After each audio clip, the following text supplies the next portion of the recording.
Good evening. Good evening to you all, and to everyone down in the Pasadena room. We have a wonderful subject this evening. In fact, when I was assigned this class, my first thought was, this is a wonderful subject. My second thought was, I'm not going to make it all the way to convocation without at least one of the monks coming up to me and saying, developing a moment-to-moment relationship with God? What made you the expert? So when it happened, as it did just last week, I was ready. And so one of the monks came up, and I knew it was coming. I know him well. And he said, "Oh, what's your class, acting all innocent?" I said, "Developing a moment-to-moment relationship with God." And he said, "Are you doing it?" And I said, "Are you not?"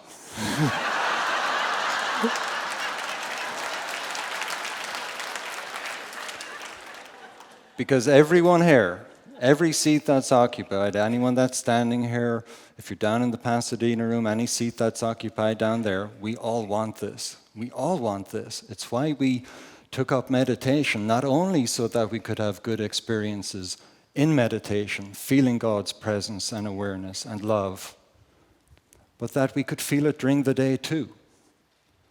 And as busy as we all are, we might sometimes wonder, well, is that really possible with everything that's going on? And I think Master would say to us, I know he would say, it is possible. Not only that, you want to do it. It's in your nature. And it's not complicated. It's really quite easy. He might also say, if pushed, that it might take a little time.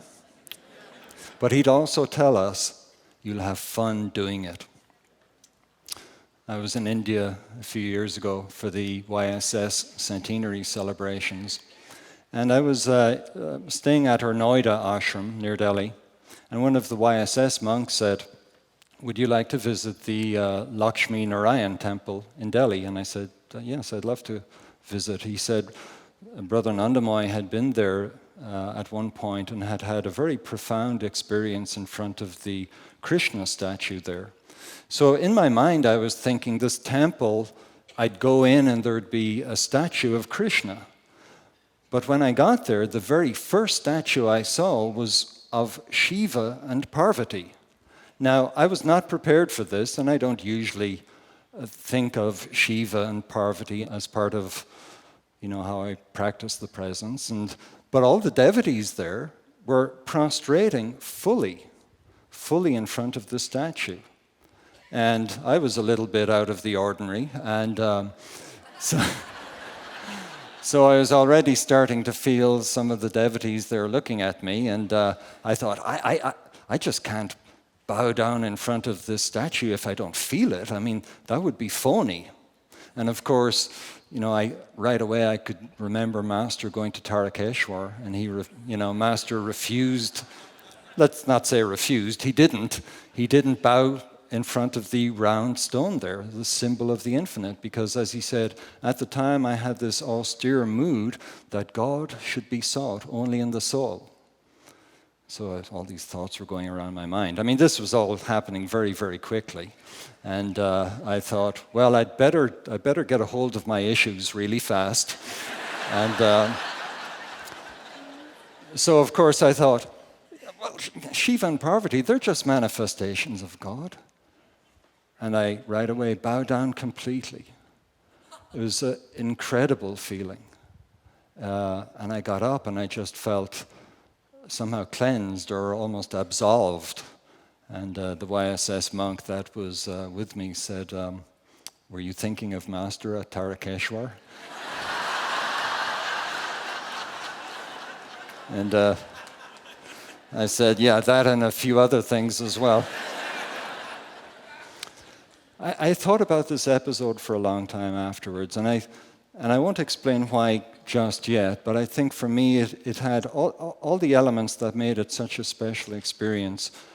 Even though it seems to be a story limited to a particular time and very special place, really the essence of what happened there. I think these are the principles that we can use and we can apply them anywhere and at any time so that we can develop a moment-to-moment relationship with God. But I'd like to change tack for a second. And now let's just talk about what it means to be successful in life. I mean, in general. I'm not even talking about, being successful spiritually at the moment.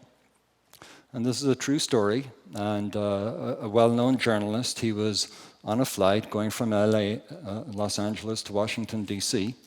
And it was late at night and the cabin lights were dim.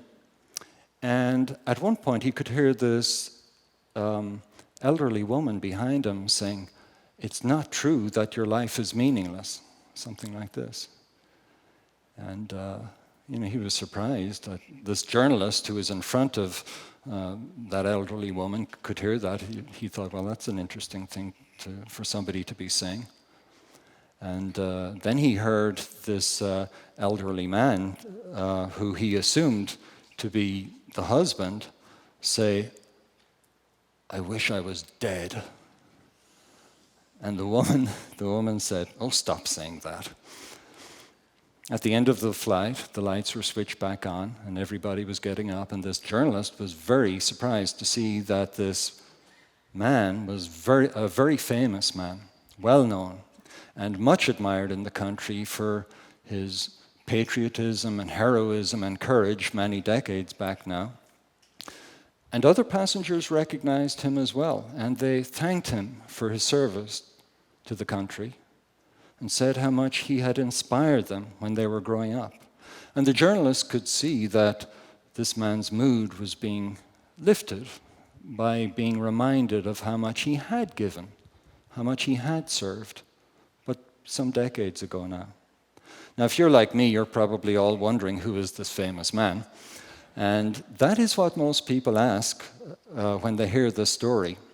We should probably be asking, who is this famous man's poor wife? I mean, nobody should have to put up with that kind of whining. But it was a shocking moment for this journalist. He thought, look, I'm getting to an age where I'm going to be asking myself pretty soon, have I had a successful life? And once he got off the plane, he started doing all this research into this question. If you ask a group of more mature people, let's say, have you had a successful life? And if they say yes, if they say no, then you ask them, well, why is that? And what do you think the answer would be? We can think of, well, if they've been made a lot of money or, fame, or maybe they've just been fortunate enough to have good health all their life, or maybe they've had a very good family. And none of those things actually correlated with how successful people felt they were. It came down to just this.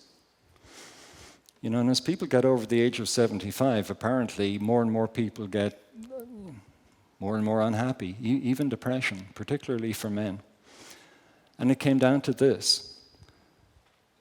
What determined whether people felt happy or not near the end of their life was whether they felt personally relevant or irrelevant, as the case may be.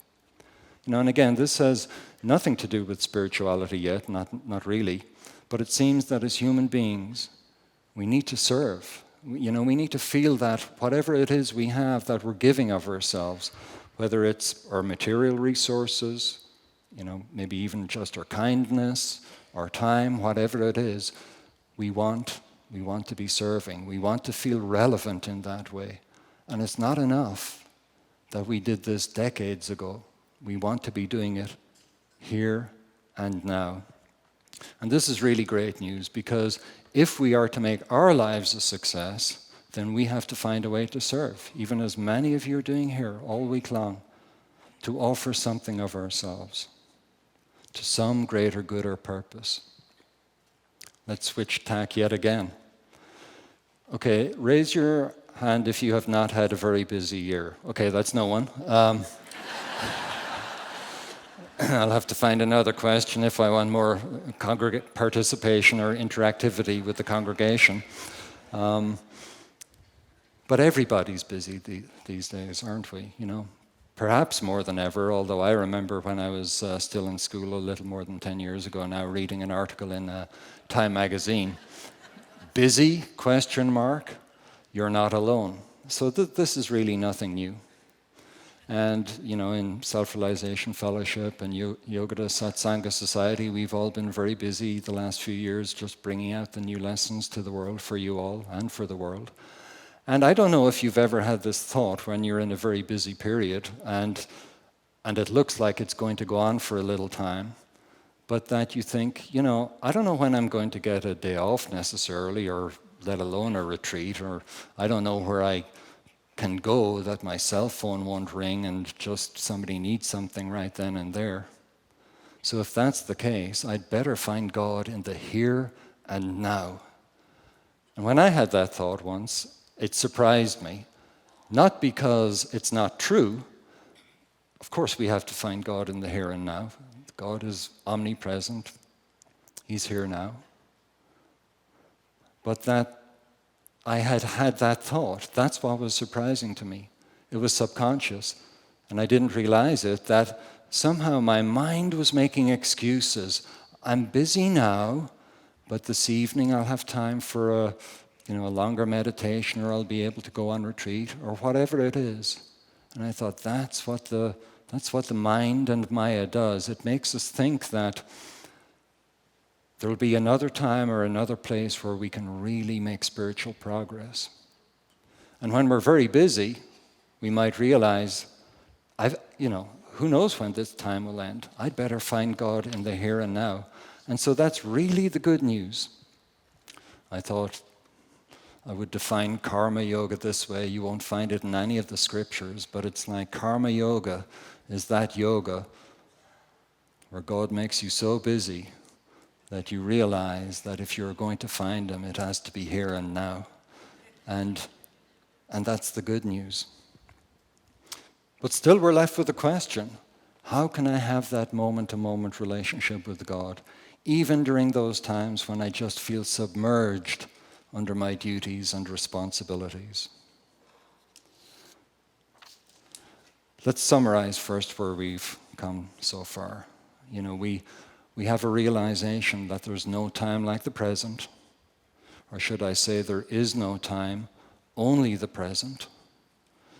We realize that it is a fundamental human urge, and we can't be happy unless we're serving others now. And then I think what for me was the essence of the story in that Lakshmi Narayan temple, that God is with us and we can know that He is. If we're offering something of ourselves to Him, even if it's just a gesture, but without thought of reciprocation, being totally in the moment, even if that focus on the moment is due to a mild sense of panic. Because after all, what is lying down on the ground? It's just a particular configuration of the limbs and the torso. Why would God care? He doesn't. But it's the intention behind the gesture that is the important thing. And the gesture can help us embody that intention, and it can help potentiate the intention. Now, this is really summed up beautifully in this verse from the Bhagavad Gita.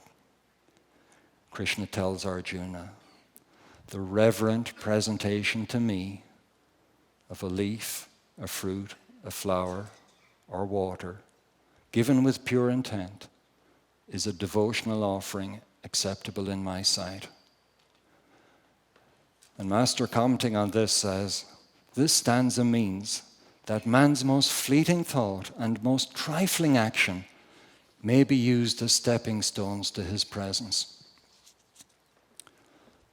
Let's really think about this, because seriously, a leaf is an acceptable offering? Or that our most fleeting thought or most trifling action can be a stepping stone to His presence? I've had a lot of fleeting thoughts, and I've performed my fair share of trifling actions, but never once thought they were stepping stones to God's presence. Usually quite the opposite. But when this verse particularly hit me, I thought, I'm surely missing something here. It can't be that easy. Maybe I better go back and check the translation. Maybe something got left out, like gift card or something like that. But no, the translation was good. And most every word in this verse, the stanza, is important. But I think the most important of all is that word offering. And really, if we can remember only one of the 3 points that we've talked about so far, it would be this one. It can all be boiled down to this word, offering. Because as long as we perform whatever it is we have to do as an offering, it doesn't matter, within reason, what we are doing. If we offer it to God, if the intention is there, it is devotion, Krishna tells Arjuna. It is acceptable to God and Guru. And it's that creates the living connection with them in that moment to moment. In whatever form is most meaningful to us at the time, whether it's sweetness or a sense of friendship like Arjuna had with Krishna, or as the beloved, it's our choice, and that can change depending on how our needs change in the moment. Of course, I had read about the importance of making an offering of our lives way back when I first came to the spiritual path and started reading Master's teachings. But I didn't get it. I thought, I have this career, I chose it. I have this job, I chose that because I liked the money, How can I make an offering out of that? It's like I just couldn't make that leap. I don't know why. What part of a leaf, a fruit, a flower, or water could I not understand? I just couldn't do it. I was getting hung up on what were essentially minor points. Of course we want to have an interesting job. Of course we need, money to pay the bills. It doesn't matter. Most work serves society and the people in it, and the God in them, as Brother Nikulananda will be talking about on Saturday. In some way it serves them. And God says, just do what you're doing anyway, but do it for me. Even if we think, hopefully, that's nobody here I know, but suppose, just thought experiment, you had a job that had no societal value.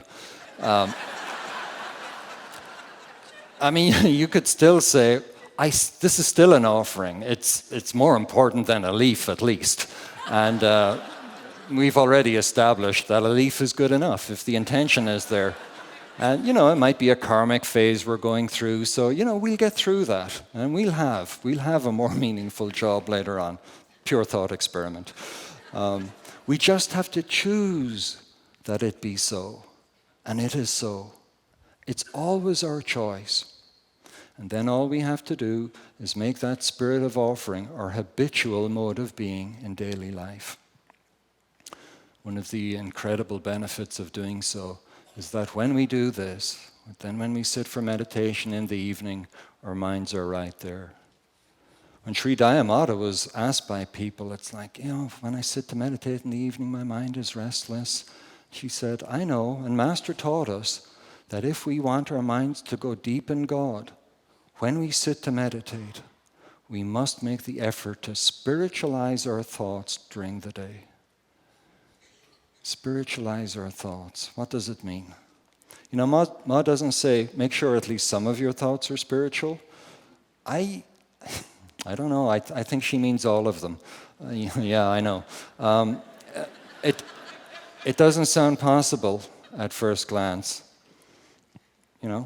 I need to add up this list of numbers in a spreadsheet. How do you make that thought spiritual? But it is possible if the task we are doing has been offered to God. The details don't matter. Of course, we have to go about our business and do all these things, keep the body moving and clean and all these things. Anything can be done as an offering. The details don't really matter.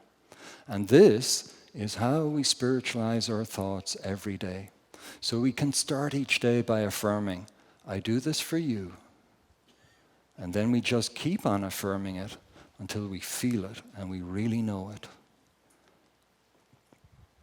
In just a little bit, we're going to talk about how this applies or can apply to our meditations, and that's actually my favorite bit of the discussion. But first, I think we need to explore a little bit more about what's involved in offerings, because the way the word gets used in everyday life can blunt us to the power that is in the idea. I mean, if your boss says, "Let me offer you a suggestion," I mean, I don't know about you, but I might leave the room. I'm not feeling devotional. Or we're in a funeral home and the director offers us his condolences. It's sincere. It's socially appropriate, but we know he's not upset, over the loved one we have lost. I mean, we'd be kind of a bit worried if he was. But this idea of offering condolences, it doesn't conjure up happy times, not normally. So I think we have to really analyze what is involved in an offering. There's the action, and then there's the intention behind the action. And of course, the action can help the intention. Let's suppose I give you $10. Let's make it 5. There's a lot here, a lot of people here. I could throw it at you. I mean, that's even hurtful, even as I'm acting it out. Or I could offer it to you. It's $5. Either way, but totally different feeling. One is a gift, and one is an insult. And we can choose how we go about doing what we do, and then the way we do it really, like I said earlier, potentiates, makes more powerful the intention behind the action. And what about our thoughts? Practicing the presence, for example. The words themselves don't contain the magic, do they? I mean, there's the science of mantra, sure. But really, it's the intention behind the mantra. It's the intention that counts. So every time we mentally chant Om Guru, it can be an offering. We don't want anything in return. It's a fleeting thought. It's over like that. Why would we expect God to give anything in response to one fleeting thought? So we can give that fleeting thought as a pure offering. No thought of what we get back. And then we give another, and another, and another. Each one as an offering. Do that just 10 times in a row. Each one an offering. Om Guru. I'm going to be a little bit melodramatic here, but it's like nuclear fission. It's the more control we get over the smallest physical particles in creation, the more power we can unleash. And the more control we get over just one single repetition of a mantra, Om Guru, giving it with pure intention, feeling in the moment, the more power it has. And then it rolls into the next one and the next one. It's like a chain reaction. It just keeps going. We get control over one thought, keeps going. I don't think it's a stretch to say that, properly understood, the story of the widow's mite is as important a story as there is in the Bible. I mean, the story of Jesus raising Lazarus from the dead, for example, is awesome, and it just shows us what is possible in this world the closer we get to God. But it's not something we can really practice at home. But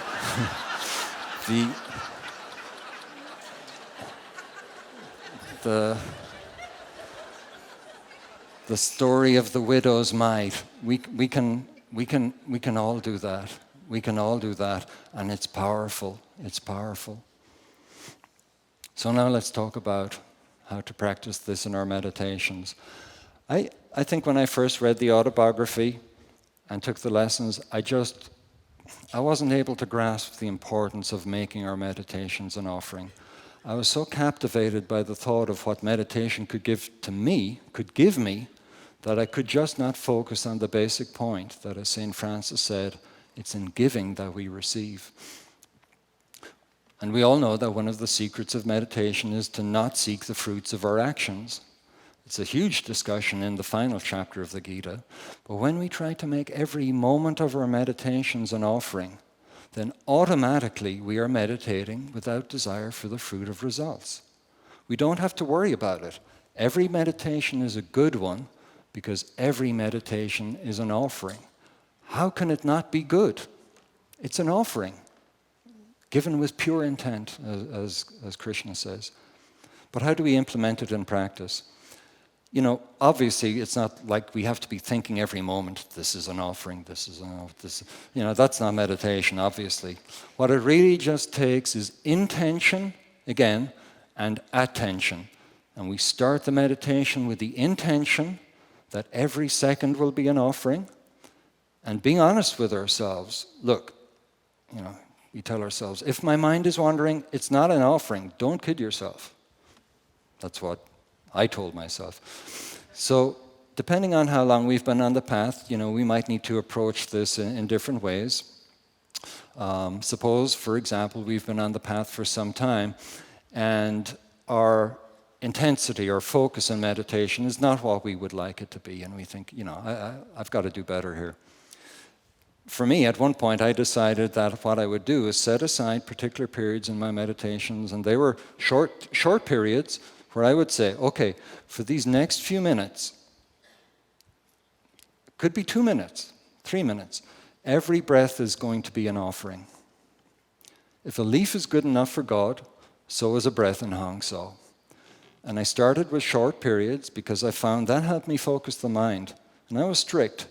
I didn't just allow myself endless efforts to get this right. I allowed a certain number of periods in each meditation, and if I didn't succeed in getting all the way through to the end of one period in a meditation, that was it. I didn't give myself endless chances. It was like, okay, try again next meditation. And what that did was helped to create that sense of urgency, that sense of immediacy that we were talking about earlier. I knew I had limited opportunities to get it right. I couldn't fix it in post-production. So, again, Maya likes to make us think that the moment is not important, that we can always make it up later, but it's not true. As I loved when Brother Anandamayi used to say, quoting from the Indian scriptures, "Do it now, or in 1,000 incarnations." Can you just hear him saying that? This is not a true story, but a Spanish businessman and an Irish businessman were on a plane once going somewhere to some conference, and they started talking about the relative merits and otherwise of the employees in their companies. And the Spanish businessman was saying, well, the problem nowadays is, and this has been going on for some years, but nobody wants to do anything today. It's always tomorrow. In fact, we even use that word to sum up our whole attitude, mañana. And he says, do you have a word in your language that captures the same idea? And the Irish businessman said, well, yeah, we do, but it wouldn't convey the same sense of urgency. So,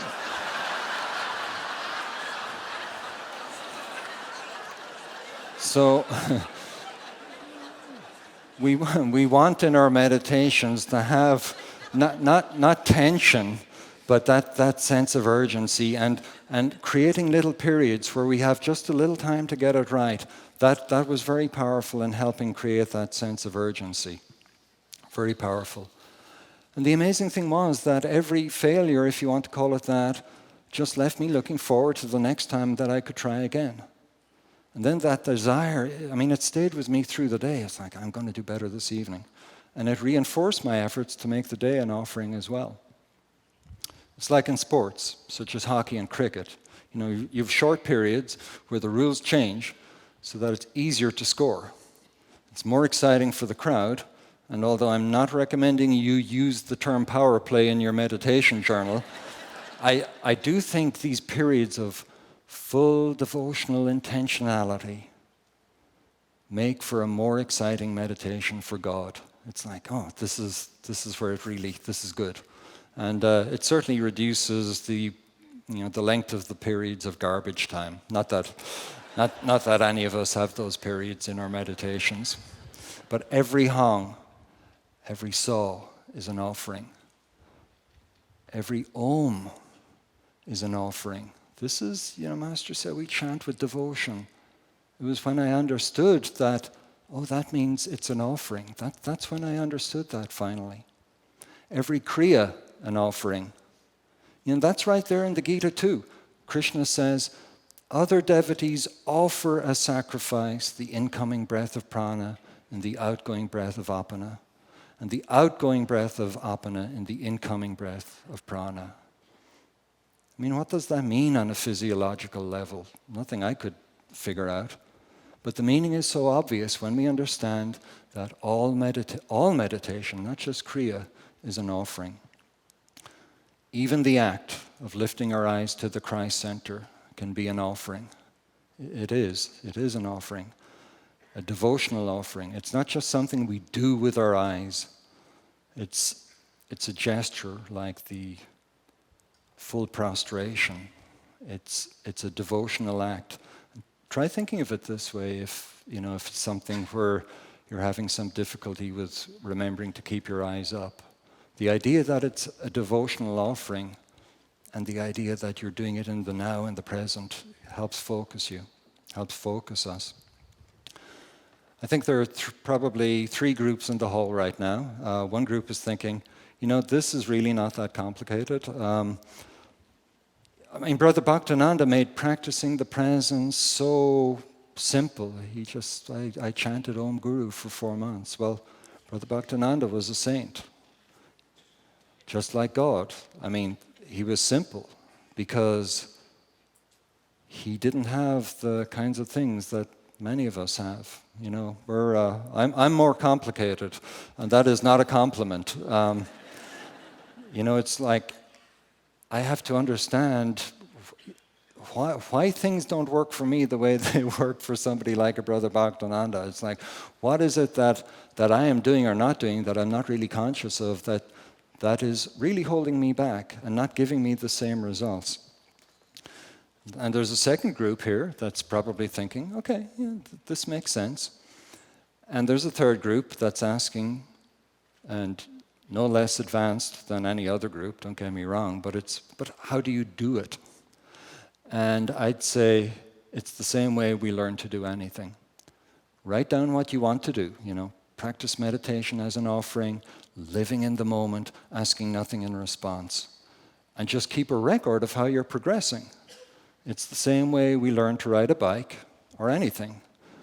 When we knew what we wanted to do, and we kept doing it until we got it. Nobody can tell you what goes on in the brain and muscles to learn to ride a bike. It's just you have that goal, and you focus on it till you get it. The way we meditate is just a habit. And if we don't like it, we change it. And it takes a little time. That's fine. And I tell you, when I tried to put these principles into practice in my meditations, it changed everything. Of course, I'm still trying to do it better, but it changed everything. This then, I think, is the true secret of the spiritual path. Everything is an offering. Even our failures can be given to God, and they're accepted by God as successes. One of the monks working with Sri Dayamata, he had once made a dismal failure of something, and he knew it. And he admitted sheepishly, perhaps hoping to draw a smile rather than a reprimand, "Ma, I'm sorry, but at least I offered it to God." And Ma said in all seriousness, that can be just as important as a deep meditation.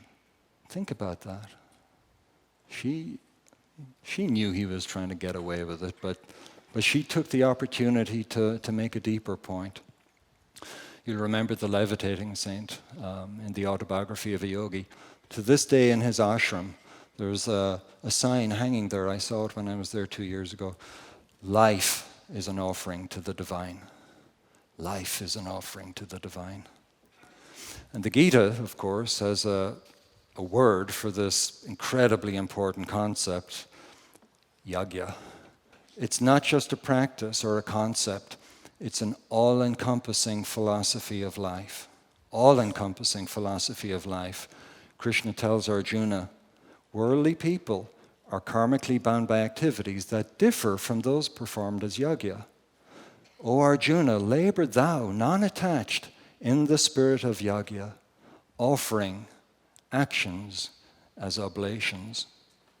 In other words, the worldliness of an action depends only, within reason, on how we perform it, for ourselves or for God. The action itself is not important. A master commenting on this says, the yogi who works to please God alone is already free. Fulfilling his divine mission on earth, he becomes liberated. The divine man performs right actions for God only. His every act is yajna. And then Krishna tells Arjuna in the very next verse that this yajna, sacrifice or offering, it was built into the universe as a unifying principle at the very same moment that God created us. So this approach to life not only transforms daily life, makes our meditations come alive, makes God and Guru very real and personal and immediate. I love that word, immediate. There's no medium between us and them. They're right there. But it also liberates us. But when we're doing things only for ourselves, inevitably the ability to remember God during the day will sooner or later be lost, because we're doing it for ourselves. In the new lessons, Master discusses the importance of this concept of offering in Lesson 5, communing with God through prayer. On page 15, he says, when your prayer offering, like Brother Satyananda was talking about last night, when your prayer offering reaches God, then you will feel his response. If it's an offering, you will feel his response. And he says about chanting, the devotional thought in a song must be predominant in the singer's consciousness while the sounds of the words reverently, gently, softly follow the inner feeling of increasingly warm offering of love for the Lord. Chanting is an offering. It's something to practice during the kirtans this week. You know, I know many of you are already doing it. Or chanting is an offering. And on page 22, Master says this. I love this thought. While praying or chanting, do not think of the words, but of their meaning, and intensely offer the thought behind them to God, and your prayer will drop straight like a plummet into the depths of the sea of God's consciousness. It's really not that difficult to think of our actions as offerings, because as I was saying earlier, we're built this way. Even on a human level, we're built this way. We want to serve, we want to offer. And we also have the concepts of renunciation and surrender. And really, I think they're almost like two sides of the same coin. But offering is, let's call it positive, in the sense that it's something we can do. And I think it's easier for us to actively do something.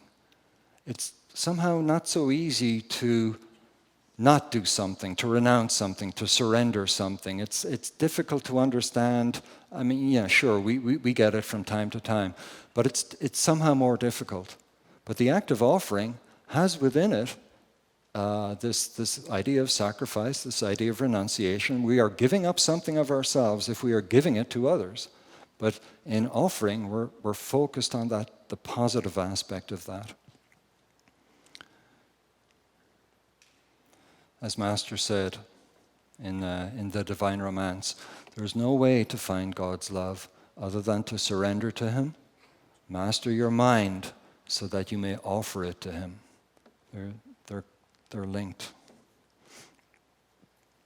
Now, once we have this foundational understanding of how to live our life, really, because I think that's the maybe the key insight in the Bhagavad Gita, the path becomes much more simpler. And now we're ready to build upon that foundation. I'll just give 2 examples of what I mean. I mentioned earlier about Brother Bhaktananda, and he was so simple, and he would just have these simple practices, and they made him who he was.